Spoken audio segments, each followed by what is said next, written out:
This is Art Sense, a podcast focused on educating and informing listeners about the past, present, and future of art. I'm Craig Gould. This week, I spend the hour in conversation with artist Vincent Valdez. Valdez produces beautiful, large-scale paintings that tackle issues of justice and equality. His work has been either exhibited or collected by some of the nation's top institutions, including LACMA, MoCA, the Smithsonian Museum of American Art, and the National Portrait Gallery. At the end of the episode, I'll be taking a look at some of the week's top art headlines. But first up, Dreams of a Better America with Vincent Valdez.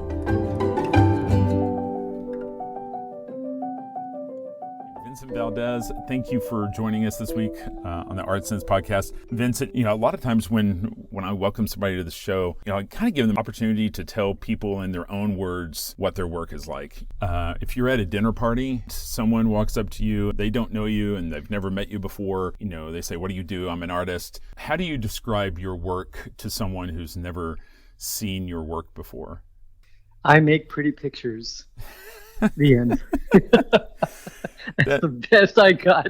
Man, that's awesome. No, it's great because I've been following your work for years. When I was preparing questions for you last night, I was kind of reconsidering your work. So one of the realizations I came to is that your pictures are rendered so beautifully that it's almost like you're asking a viewer to stop and fall in love with how beautiful you've made something in an attempt for them to stay longer and contemplate the message you're trying to share. Sure, I totally agree with that. I think that for me, when I was, I started doing this at an extremely premature age. I was drawing by the time I was 3 or 4. I was painting by the time I was 8 as a young muralist.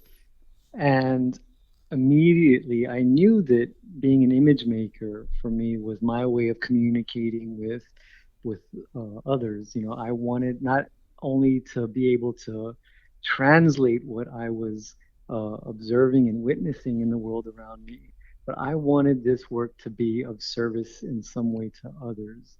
And so what I mean by that is that when I think back to those early years of just sitting and trying to contemplate, like, what does the impact of an image have on the viewer? Well, the thing that the format that was most relatable to me was the movie screen. And so I would sit in a movie theater and I would watch movies like Oliver Stone's Platoon. Mm-hmm. It's not a film that's a 9 or 10-year-old should be watching, and but somehow my father convinced my mother to take the whole family on a Saturday night, and I will never forget this epiphany, right? This one early experience that just shattered me in every way possible, and it changed the rest of my life. I'm convinced. And so I remember my mother looking over to me and my siblings before the movie started, and she said, if you need to close your eyes, don't be afraid to.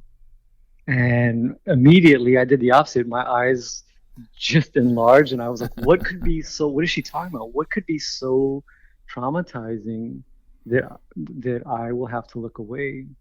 And so I spent the entire film not only paying attention to what was on the screen before me, but I spent potentially more time observing the audience. And I thought, this is it. This is what I need to figure out how to do. I want to make images that are so seductive and yet so powerful and impacting that even when they're difficult subjects to look at, you cannot turn away. And I'll never forget the deafening silence in that movie theater. It was a packed house, but everybody was so hypnotized by this image on the screen. And I thought, this is it. I will forever devote the rest of my life to committing myself to trying to provide this experience for others. Wow. And you're 10. I was 10. Yeah, my poor parents, they must Uh, have been so disturbed.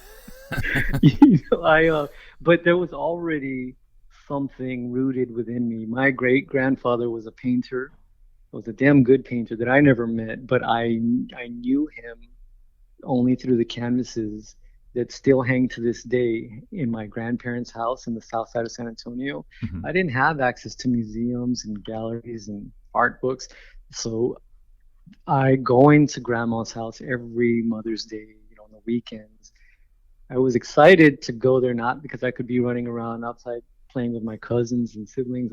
I would sit in this dark hallway, right outside of the entrance of the bathroom, and they had his largest canvas in the house. It's still hanging on that wall, and it was a Virgen de Guadalupe oil painting Mm, painted in 1934 with Christmas lights blinking around it, wrapped around the canvas, and I just was obsessed. wow.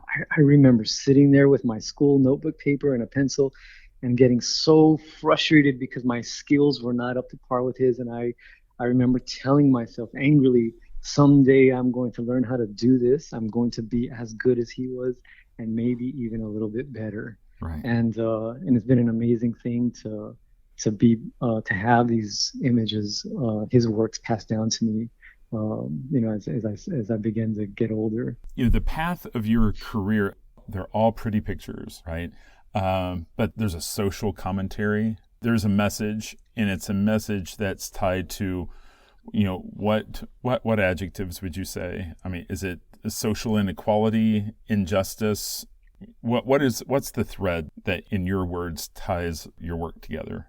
I would simply and sincerely say it is the thread of the experience of being human, right? Because what we what subjects like art and history remind us all is that we are not alone in our human experience, right? We are all threaded by our experience of pain and suffering, of joy and beauty, of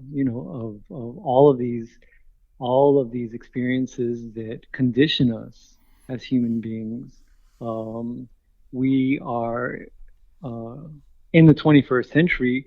We have as much in common with human beings that Diego Velázquez was putting on a canvas, right? Hmm. In regards to the way that we shape ourselves and shape the world around us, right? And so I think that for me, these works have always intended to serve as instruments that probe our human history, right? They really are my way of documenting um, a testimony, my own personal testimony. This is my way of testifying about this time and place that I witnessed, for a very short amount of time, and I think that essentially in the end, this was my purpose of making images was to serve as a chronological timeline of my own life, and all of the individuals and stories that I encountered throughout um, my time in this life. And I yeah, as much as um, I have an ability to kick and scream in the studio because the very practice of image making can drive me absolutely nuts, right? It never Right. ends, especially on the scale that I choose to work. But while there really is no other experience like it for me, I wouldn't trade it for anything in the world. And as I have begun to, continue to mature both as um, a human being and as an artist, the practice of making images gets no easier, and Right. but wow, like what an opportunity to be able to have something to say and to put it down as documentation. Well, and you know what? For like me, the viewer, your images stick with me. A few weeks ago, I was in LA and I was staying in Pasadena and going to an event at the LA Convention Center back and forth for a few days. And I kept on driving down the 110, and every time I passed Dodger Stadium Way, I thought of Chavez Ravine. I thought of your work in the injustice around that particular piece. Can you talk about that piece a little? Because that was a collaboration, with another person, but it was specific to a dark page in LA history, right? Sure, sure. I began the project El Chavez Ravine as a collaboration with musician Ry Cooder. Ry Cooder is somebody who's highly regarded as an American musician because of his ability to cross over into various genres and subjects. But the thing that I really respect most about having the opportunity to work with Ry was that we, in some ways, had the same kind of thinking caps on. We used our own sort of mediums as a means of telling a story. And so when Ry first approached me about this project, I was immediately all in because I was so ignited by the opportunity to tell any race piece of American history. And I think at that time in 2004, there was a few other images and projects that I had tackled that were of a similar sort of approach, where I was utilizing a contemporary lens to speak about both the past and the present. But with a subject like Chavez Ravine, what really captured my attention was the fact that it had to do with a lost Mexican American Chicano community in early Los Angeles. So, in a nutshell, the history of the Chavez Ravine unfolded for about a decade in the 1950s. It was a dominantly Mexican American, working class and poor community. And as we all know, not only in the city of Los Angeles, but in all of the United States, property and real estate is king. And so when developers and old Walter O'Malley, owner of the Brooklyn Dodgers, announced that he was looking for a new home for his team, the city of Los Angeles welcomed him with open arms, said, we have this free land that was not being used. They described it, city officials described it as a few empty lots that had a few squatters on the property. Those are probably about 2,500 families. Wow. Living and working in their homes. There was schools. And so by 1959, the city of Los Angeles forced them out under the guise of socialism. You have to keep in mind entities that were tactics that were being used at that time in all of America, like the Red Scare, mm-hmm. right, and the fear of communism. And so the politics that really unfolded told of a much bigger tale that was occurring in America at that moment in time. This is what caught my interest. And so I spent 2 years painting in oil by hand on the surface of a 1953 Chevrolet Good Humor ice cream truck. The idea was that the ice cream man, like the mailman in America, crosses all barriers between social and economic classes, right? Mm-hmm. And so the entire tale unfolds on the driver's side, which is sunrise, and then as you walk around to the passenger side front of the truck, it ends in 24 hours from sunrise to sunset. The first time I was exposed to your work, the first pieces I saw were The Strangest Fruit, which, mm-hmm. Again, I think it really kind of epitomizes what we were saying earlier about here you see a beautiful painting and it's beautifully rendered. There's a curiosity about the poses, but then once you start asking questions, the answers are incredibly uncomfortable, right? Right. Yeah. So can you explain to folks about that project, The Strangest Fruit? Sure. So I began the Strangest Fruit series in 2013, and I think that it goes hand in hand. After speaking about a project like the Chavez Ravine, my intention as an artist, right, as both an artist and as citizen, is to combat the social amnesia that infects all of America. And there is no denying this anymore. I'm often reminded of um, a quote by American author and critic Gore Vidal, who once stated, "We are the United States of amnesia. We learn nothing because we remember nothing." Right? And that couldn't ring more truer today. And so to tell a story, to approach a subject like the lynchings of Mexicans and Mexican Americans in the American Southwest, here is an already dark and sinister chapter of our American history. The irony is that it goes even further and much deeper and darker than we can even imagine, right? Because none of us are aware of this. Why hadn't I, as a Mexican American growing up in the state of Texas, why had I not been taught about my own history, right? Well, that couldn't be more evident, and the reason couldn't be more apparent, than today. And so, what was important to me was to take this subject, this lost history of these thousands of lynchings that occurred in the state of Texas, primarily in the state of Texas. But I think that this is where the story of not only America, but the role that Texas has played in shaping the rest of America really becomes fascinating for me. I grew up in the city of San Antonio, right?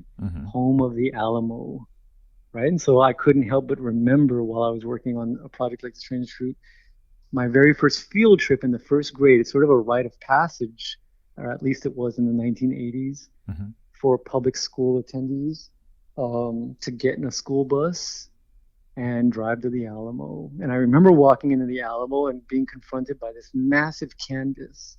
And it was probably the first oil painting on that kind of a scale that I had ever encountered. And I was blown away. And so while all of my friends and teachers walked ahead, I stayed behind looking at this dramatic unfolding tale of the siege of the Alamo. Wow. I mean, what an exciting image, right? Like the cannonballs and the rifles and the bodies.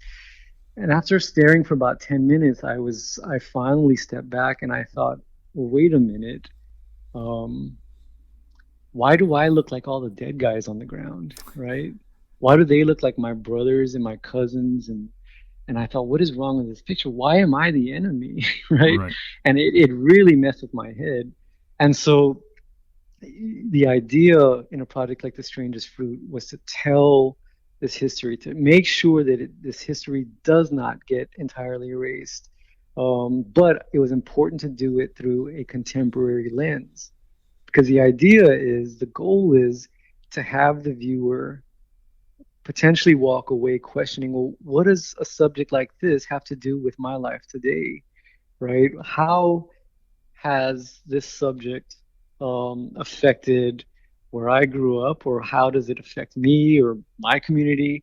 Or furthermore, has a subject like the noose, the threat of the noose and what it represents, the symbol of the noose, has it entirely disappeared? And so I couldn't help but think about and relate a subject like this to a contemporary spin. You have to consider agents like mass incarceration, right? Border policies and immigration policies in this country, the war on drugs, war on education, war on poverty, broken justice systems, the military-industrial complex, and so forth, right? The idea is that these individuals that are dangling from these invisible backgrounds on these large canvases, although like the bodies of the past, the more that they struggle to break free in America, the tighter that invisible noose will choke. I guess it was 5 years ago, you were gracious enough to let me come by for a studio visit, and you were just finishing The City. And so, you were at that point, you were in San Antonio in a converted firehouse. right. and just the sheer scale of that work. And I remember having, what in retrospect for me is really making some embarrassing comments, because I was like, Vincent, I know there's still institutional and systemic racism, but are there really people out there that are so bold to be, wearing hoods? And man, Wow. and you know what? That was like a year before Charlottesville, and I just look at back and Right. I was like, man, was I just naive or just blind? I just feel like these topics are just so timely that have been creating work, unfortunately lockstep with what's been going on in our nation. Right. And Right. and can you describe that piece, the city? Sure. So the city I began in the summer of 2015. It took me approximately 365 days to complete. I never had encountered before a subject or a work in the studio that began unfolding in real life outside of the studio doors while I was creating it. And so I would be in the studio working on this 40-foot painting of a night scene with a huddled group of hooded clan members, men, women, and child, on an obscured hillside overlooking the city, right? And the city became the title of the piece. The city became this larger than life symbol for me. It became the epitome of what this piece represented, that this could be any city in America, that as again, as artist, as citizen, as a person of color from a community of color, um, for far too long, it couldn't be more clear to me that America has convinced itself, well, that a scene like this was relegated and isolated to those kinds of people in those kinds of places, far away from the rest of us, because that's not really who we are. And this was my creating a scene like the city, um, actually contradicted that notion. It was my attempt to say, shame on you, America, for being for prematurely being or for being so eager to call yourself a post-racial society on the heels of your first black president. Because what I was seeing was a much different picture in 21st century America. I was never interested in the agency or the presence or the organization, the history of the Ku Klux Klan. That had nothing to do with it, really. I merely Mm-hmm. used it as a symbol for a much bigger threat, which is white supremacy in this country and the power structures of white supremacy. And so the beauty and the truth, as always, for me, is hidden in the details. So when I'm more concerned with the hidden symbols that most of us as Americans living and working in 21st century America don't even really realize. We're not conditioned in this country to inform ourselves enough to be aware of what really is at play in daily America, right? When you think about the powerful symbols of advertising, iconography in this country, and how they almost always lead back to the fundamentals of nationalism and patriotism that in turn can become agents for racism, discrimination, sexism, and so forth. So there's floating around in that canvas these hidden symbols like think about, you mentioned Charlottesville. Mm-hmm. Every time I think about uh, being recently completed with that painting and then watching the scenes of Charlottesville occurring, and then all these other scenes that began erupting around the country.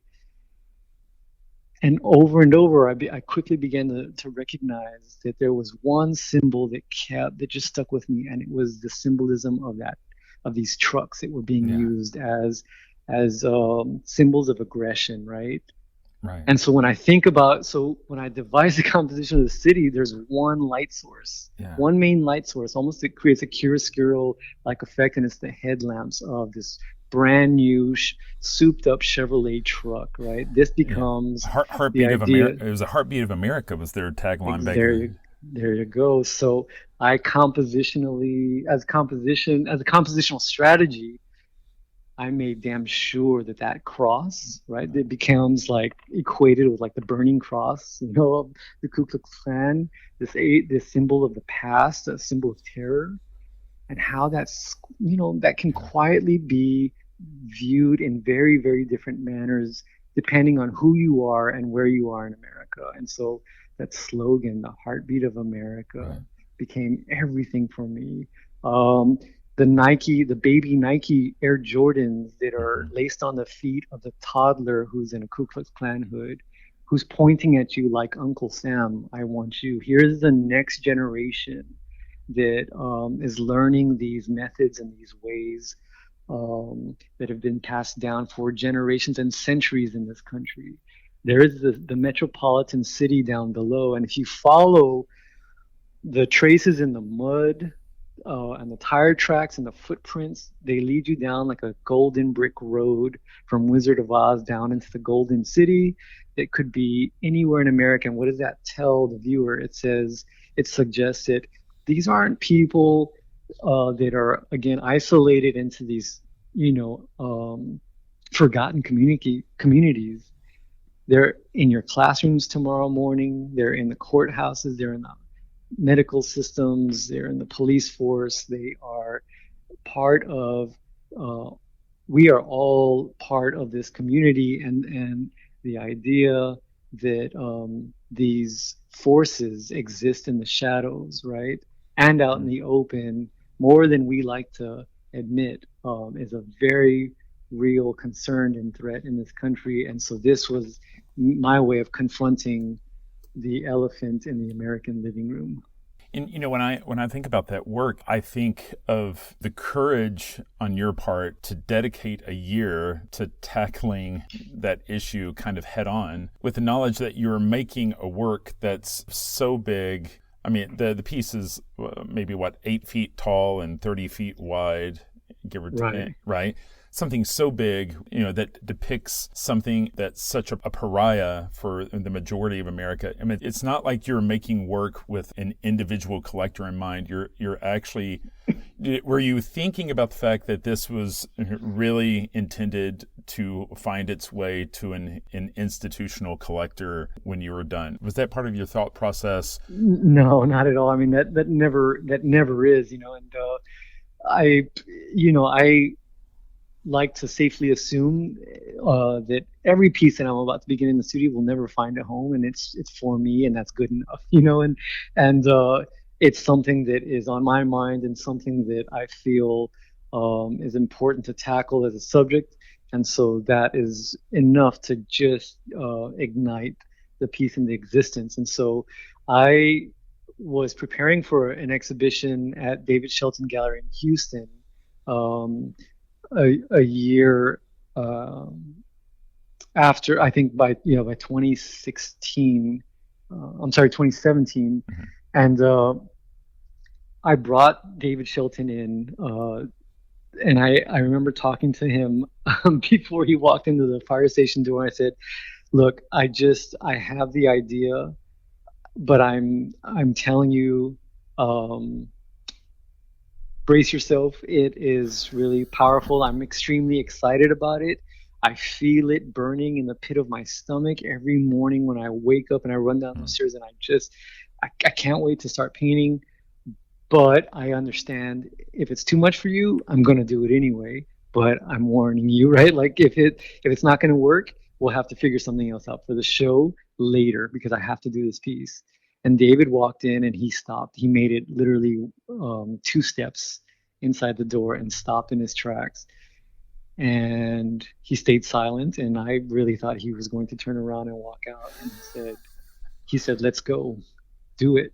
Right. And so it was an amazing, David's an amazing supporter. And, and there's not many individuals, much less galleries, that really will put their entire faith and belief behind an artist trying to tackle a subject like this. And so, as far as it's selling, I could care less. The important thing was to get it out into the world, to get it seen, and just to put it into existence. And you know, when it began, it started off as one canvas, and I got so excited about the idea that 2 days later I added a second canvas that put it at probably, I don't know, 13 feet, and before I knew it, a year later it was at 38 feet. I just Wow. kept going and going, and so now um, that single piece sparked an entire evolution of paintings that I'm still working on today. Hmm. Already got 5 years later. Um, I it quickly, by the time I put the finishing touches on that city painting, I didn't take a break. I got it out of the studio and I ran back and I started what was then chapter two Hmm. of a series that was now being titled The Beginning is Near. Chapter one, the city. Chapter Right. two was the response, the aftermath. It became a call and response between the city and Dream Baby Dream Right. that consisted of a series of 11 paintings um, depicting speakers on a national podium. Um, the idea was that here was 21st century America standing, staring each other down in a face-off at these podiums. Nobody was speaking into the mics because nobody knew what to say. Right. And now I am currently breaking ground on the final chapter, um, The New Americans, which I'm extremely excited about. This is my way of ending the sequence of The Beginning is Near um, as a series. And so the New Americans, the first five New Americans will premiere at Art Basel this coming December. Sure. Someday it's my goal to be able to show all three chapters in a single setting. That'd be awesome. Yeah. So the Dream Baby Dream was part of the Suffering from Realness exhibition at MoCA, Yes. right? Yes. And you had an opportunity to work with Adriana. Can you talk about Requiem and how you guys kicked off that exhibition? And I know there's a documentary floating around out there about that work, but can you kind of describe it for us and what that process was Sure. like? So after I completed Dream Baby Dream, I worked with Denise Marconish, the senior curator over at Mass MoCA, for an exhibition, Suffering from Realness, that she premiered in 2018, I believe. Um, and what I did was, I work, I work and I see so three-dimensionally anyway in the drawing and the painting on a 2D flat surface. It has always been my dream to put an attempt to sculpture. And so by 2017, I finally set out to achieve this, and I began working on a large collapsing, gasping American eagle um, titled Requiem.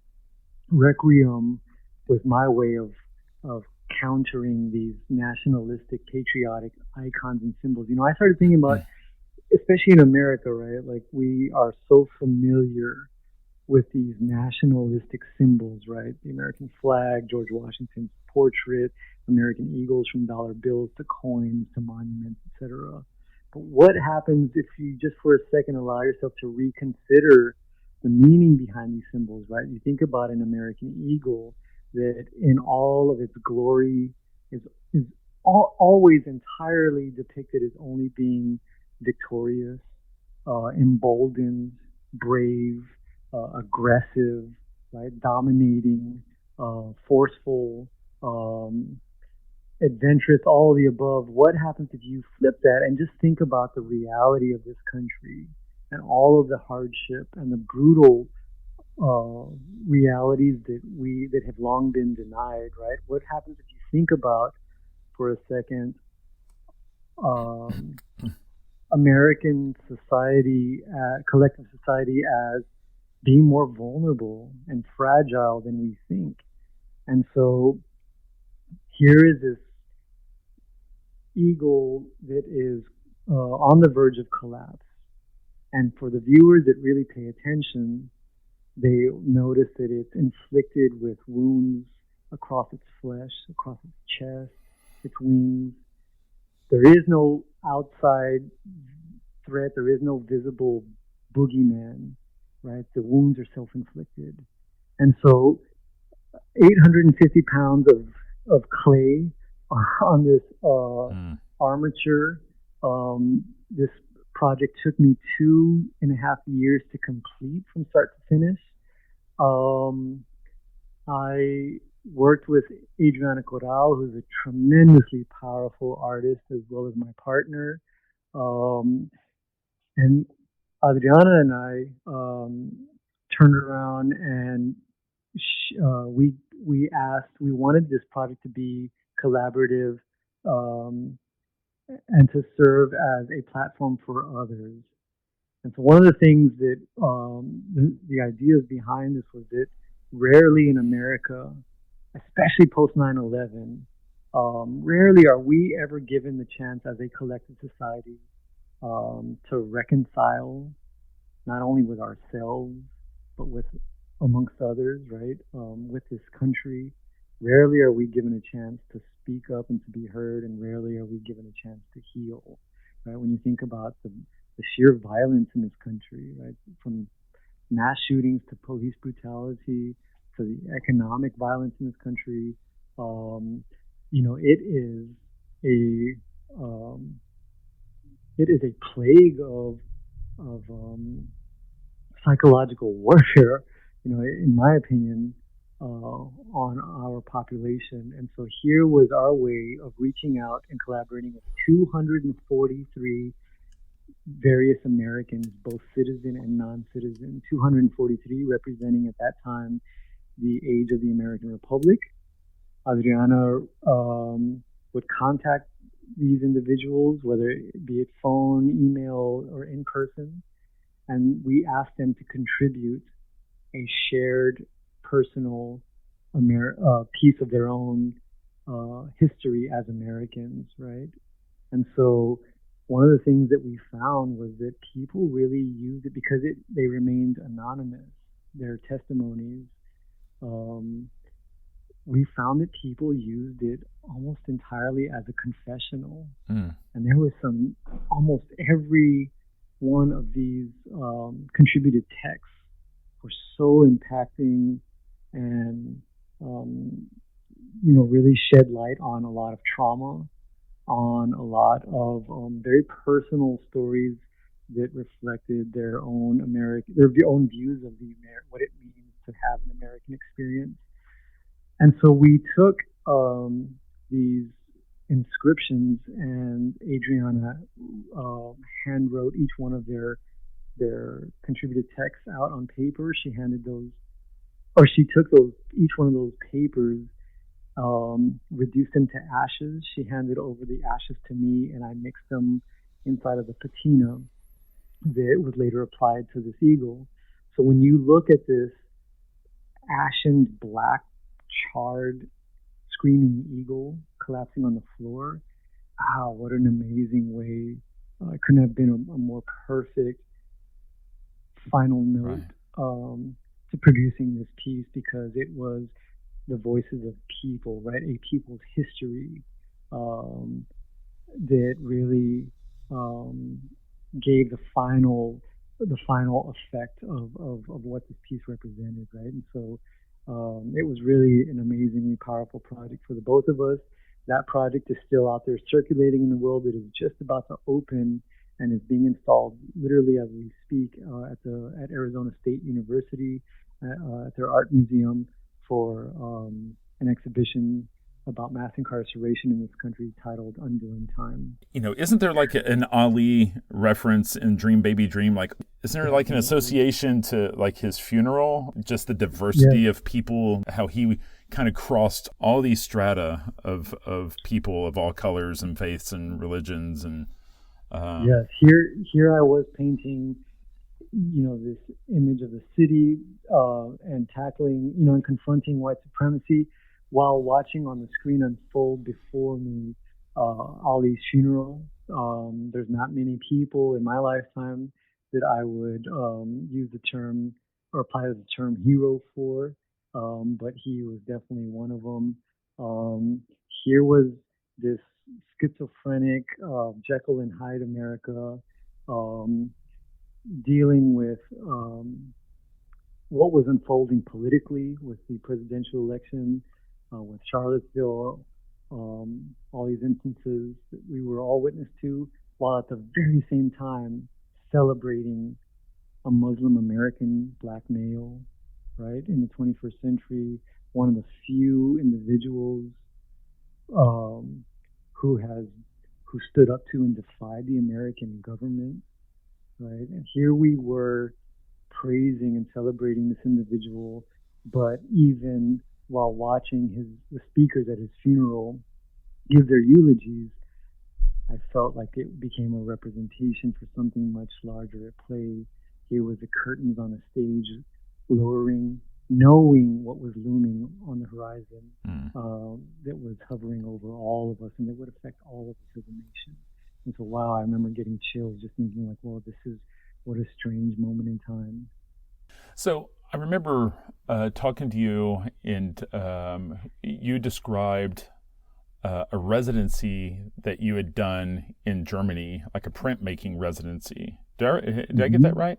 And I'm wondering, did your time there in that residency, I remember part of it kind of examining kind of a post-World War II environment in Germany.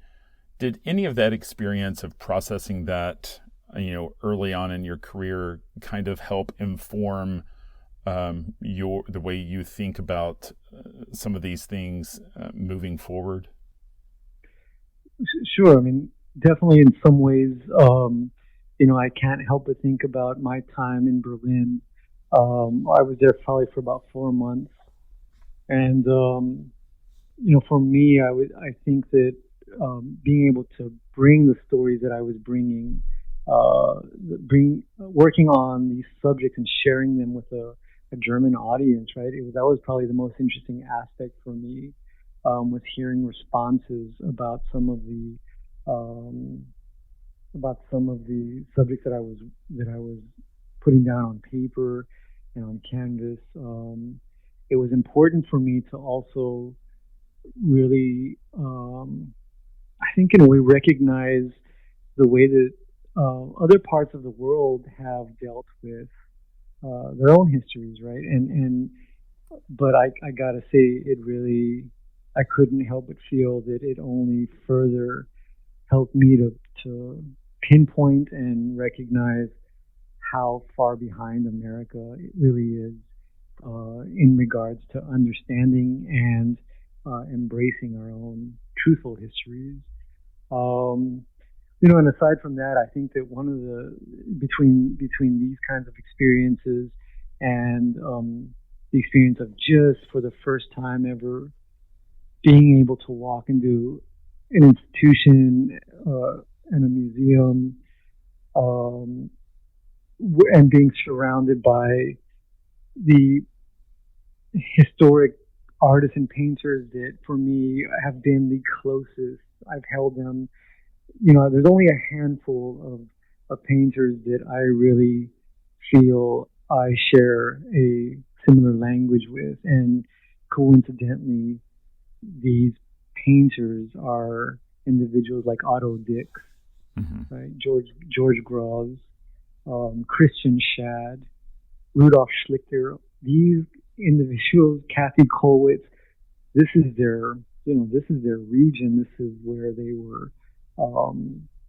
Their experiences were documented and where they were born, and so to be able to walk in and see this work firsthand and try to understand my own relationship to them as painters, I think, oh, that was everything for me, right? Like, here you have these artists that were straight out of the Weimar era.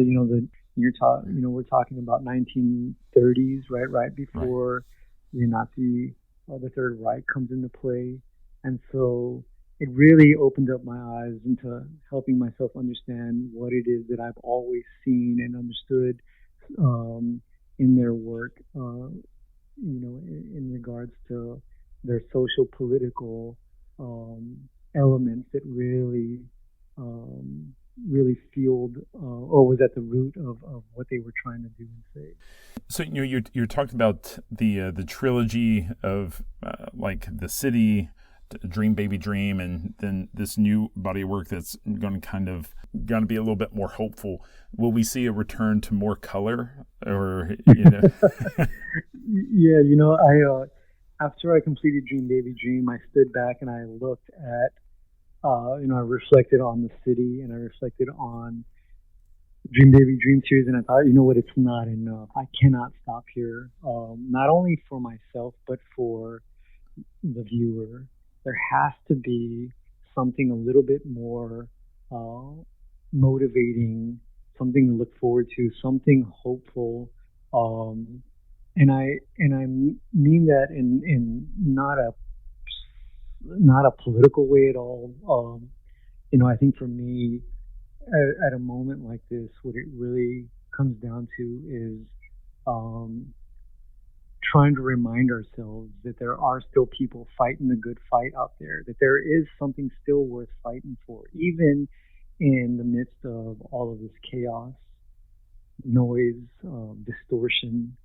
And so it's important for me to return to a full colored palette. I think because those first two chapters were entirely in black and white, this color becomes, wow, just um, that ignition, that fire of the human spirit, right? mm-hmm. And I think that at the end of the day, I'm not attempting. So what the New Americans is these monumental scaled portraits, 21 Americans in the 21st century who are fighting in their own unique ways, scattered around the country, hidden in their communities, not celebrities, don't really have wide platforms of power. These are individuals who are regular people, common people, fighting for each other, right? They have to be monumental in scale because they stand like our pillars, right? Holding up a crumbling society. And so, for example, I have one of the first portraits depicts a young guy out west in Santa Monica, Mm-hmm. California. Give him a shout out, he goes by the name Mr. Checkpoints. Mm-hmm. I would highly encourage listeners to look him up and see what he's doing. He founded the hashtag Always Film the Police. Mm. Here are individuals who have committed themselves to helping others. And I think that this couldn't be more crucial at a moment like this, when it is so easy to forget that we are all in this together. At the end of the day, my goal is to reach 21 individuals. And I'm not looking to attempt to create a who's who list like Time Right. Magazine. These are simply individuals and stories that have helped to inspire me, motivate me, and encourage me to get up the next morning and keep on pushing. Well, it sounds like a collection of works that would make a great exhibit at like the National Portrait Gallery someday. And so hopefully we have the opportunity to see that. So Vincent, if folks want to keep track of you and your work, how's the best way? Is it your website or Instagram or? It's both the website and Instagram. I'm not so great at updating because I'm always in here working, but I try to do my best to sprinkle in a few updates here and there. But I think that right now I'm at a moment where I'm really hunkering down in the studio. I'll working to build up the next body of work over the next year and a half. But I'm very excited about how quickly the work is now changing. It's really evolving and mutating into many different ideas and formats. My biggest challenge right now is being limited to one hand and a clock. And so It's I've got so many different stations um, moving daily in the studio, and I try to just divide up my time between the drawing, the painting, now the sculpture, and then always the printmaking. Sure. And if somebody was in the Phoenix area, they would be able to see Requiem, you said at Arizona State, pretty soon. Is that right? Yes, and that opens, I believe, next week on September the 10th, and it's up through the fall. Um, in the near future, I will be working with a contemporary art museum here in Houston to mount what is pretty terrifying to me, about a 20-year retrospective survey show. Wow. Actually, we won't use the word retrospective, just survey. Yeah, and so it's going to be a collection of works from the moment that I graduated from RISD. I mean, it really has been a race, for me to just spit these ideas, flush them out, sure, and get them out into the world and share them with others. And so I'm looking forward to that. And there's a few other things in the work that are lined up, but for me, it's just a matter of staying focused in here and staying on track, and trying to get this work done. One last question: do you play the trumpet every day? I really go in spurts. I'm finding I will go months where I'm intensively devoting a few hours a day to exercising the chops and just playing on my own. I'll jump in and out of bands when I have the time and go on tours when I have the time. And then when I get so tied down with the painting, I just will forget to pick up that horn. But right now, I just picked it up again after a few months hiatus, and I'm trying to get the chops back. But right. I really love playing the horn. It's such an important, an amazing way to completely pull the plug on the visual stuff and just switch gears a bit. Hey, Vincent, it's always a pleasure to talk to you, and I really believe people are going to connect with your vision for our country and our society and what you're trying to shine a light on with your work. I can't say thank you enough for being willing to spend this time talking about your work, man. Oh, of course, Greg, anytime, man, and it's really great speaking with you and sharing with the listeners. I think that just as a reminder to people out there, keep your heads up, keep up the fight, even when we know the fight might be fixed and the rig it might be in. You got to get back up. Just keep fighting. It's still worth fighting for. Hey, man, I really appreciate it, Vincent.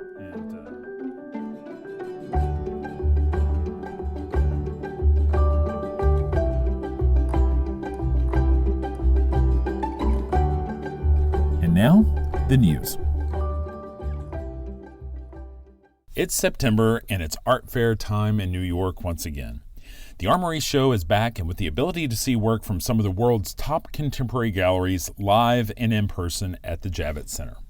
While it feels like a return to form, there are over 130 galleries from around the world participating, as well as curated spaces and a venue for live discussions with art world heavyweights. The show runs Thursday through Sunday, with Thursday catering to VIPs only from 11 to 8. General admission $65, but there is a Saturday happy hour that costs only $35. For $25, you can purchase a 1-hour guided tour of the fair. As is standard practice on the art fair circuit, there are a number of other fairs in New York this week, hoping to share in the buzz. Among them are Clio, Art on Paper, Independent, and Spring Break. Post-COVID, the Independent has moved to the Battery Maritime building on 10 South Street. The historic building promises to be a compelling venue. One feature that particularly interested the fair's organizers is a sizable second-floor outdoor terrace that runs the length of the building, which will allow the COVID careful to do a little more mingling. Inside, visitor ticketing is being reserved with a specific time in hopes of controlling traffic, minimizing crowds, and guaranteeing better one-to-one interactions. For more information, you can check out independenthq.com.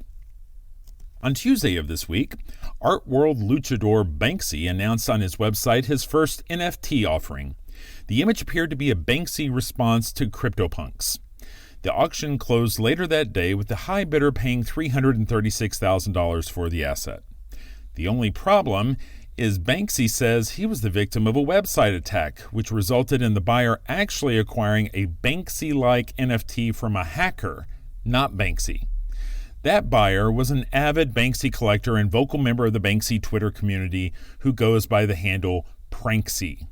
According to Pranksy, the hacker has since refunded the money that was lost, which would have Pranksy breaking even if it weren't for the $5,500 transaction fee on the platform where the NFT was purchased. Well, if you know much about Banksy, it's not long before you start questioning all the details of the story and whether the whole thing is a ruse to get free publicity. Or maybe he wants to make a comment about the irrational exuberance around NFTs and CryptoPunks in particular. Maybe it's one more of many jabs by Banksy at art collecting in general. Or maybe he's just a victim. Who knows? A 1982 painting by Jean-Michel Basquiat titled Equals Pi has bubbled up in the media this week as part of a dialogue about the artist's intent and how he would feel, if he were still alive, about the work being branded by Tiffany and Company.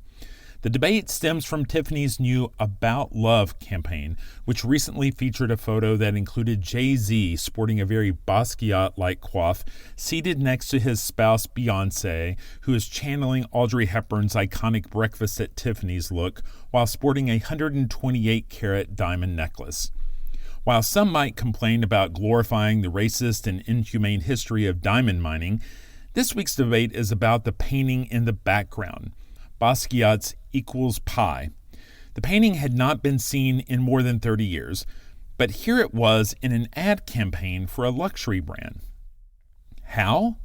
Well, Tiffany and Company bought it for what is thought to be somewhere in the neighborhood of 15 to 20 million earlier this year. Why? Because the image is predominantly composed of that robin's egg blue that Tiffany actually trademarked in 1998. The debate started when Tiffany and Company assured the public that Basquiat had Tiffany and Company in mind when he painted the work. Well, that let loose a storm of responses from those who knew him most personally. Partners, assistants, acquaintances have all weighed in, including Larry Gagosian, who rose to fame representing Basquiat. In a recent New York Times article, Gagosian agreed that Basquiat did love to shop. Well, heck, Basquiat was known to paint in Armani suits. But the thought that he was making an ode to Tiffany and Company was a stretch. Gagosian said, "It's a very evocative color. He probably just liked it." You can check out images of the campaign and the painting online, or you can visit the painting in its new home in the Tiffany and Company showroom on Fifth Avenue.